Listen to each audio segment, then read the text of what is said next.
గుంటూరు జిల్లాలోని ప్రభల Lakshminarayana memorial degree college పరీక్షా కేంద్రంలో ఆంధ్ర యూనివర్సిటీ డిస్టెన్స్ పరీక్షల నిర్వహణ వివాదాస్పదమైంది. ఈ పరీక్షల్లో పుస్తకాలు, సెల్ ఫోన్లతో యథేచ్ఛగా విద్యార్థులు మాస్ కాపీయింగ్ చేస్తున్నారని ఆరోపణలు వెల్లువెత్తుతున్నాయి. అందుకు సంబంధించిన బ్రేకింగ్ న్యూస్ ఇస్తున్నాం. పాస్ గ్యారంటీ పేరుతో విద్యార్థుల నుంచి కాలేజీ యాజమాన్యం అధిక ఫీజులు వసూలు చేస్తున్నారన్న తీవ్ర ఆరోపణలు వస్తున్నాయి. యూనివర్సిటీ నిబంధనలకు విరుద్ధంగా సాగుతున్న ఈ అక్రమాల వల్ల నిజాయితీగా చదివే మెరిట్ విద్యార్థుల భవిష్యత్తు ప్రమాదంలో పడుతుందని స్థానికులు ఆందోళన వ్యక్తం చేస్తున్నారు. ఈ వ్యవహారంపై సంబంధిత అధికారులు తక్షణమే స్పందించి సమగ్ర విచారణ జరిపి కఠిన చర్యలు తీసుకోవాలని డిమాండ్ చేస్తున్నారు.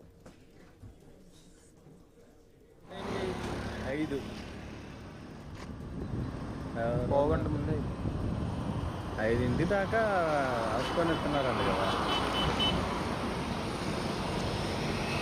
ఎవరున్నారు? ఫ్రెండ్ వచ్చాడు. వాడి కోసం ఏం చదువు ఉద్యోగం? మీ ఫ్రెండ్ జాబా? ప్రజెంట్ ఖాళీగా ఉంటున్నాడు.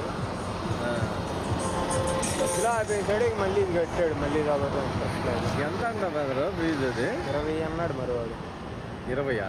ఏ course? BSc MPC. BSc MPC. ఎవరి కాళ్ళే తీసుకెళ్ళనిస్తున్నారంట పుస్తకాలు. వీడైతే వీడు తీసుకెళ్ళిపోయాడు.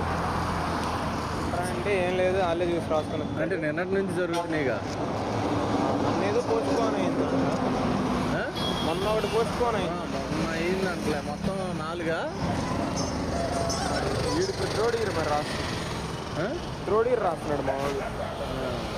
మొత్తం తీసుకెళ్ళి రాసుకొని ఇచ్చారంట నిన్న. రోజు అయితే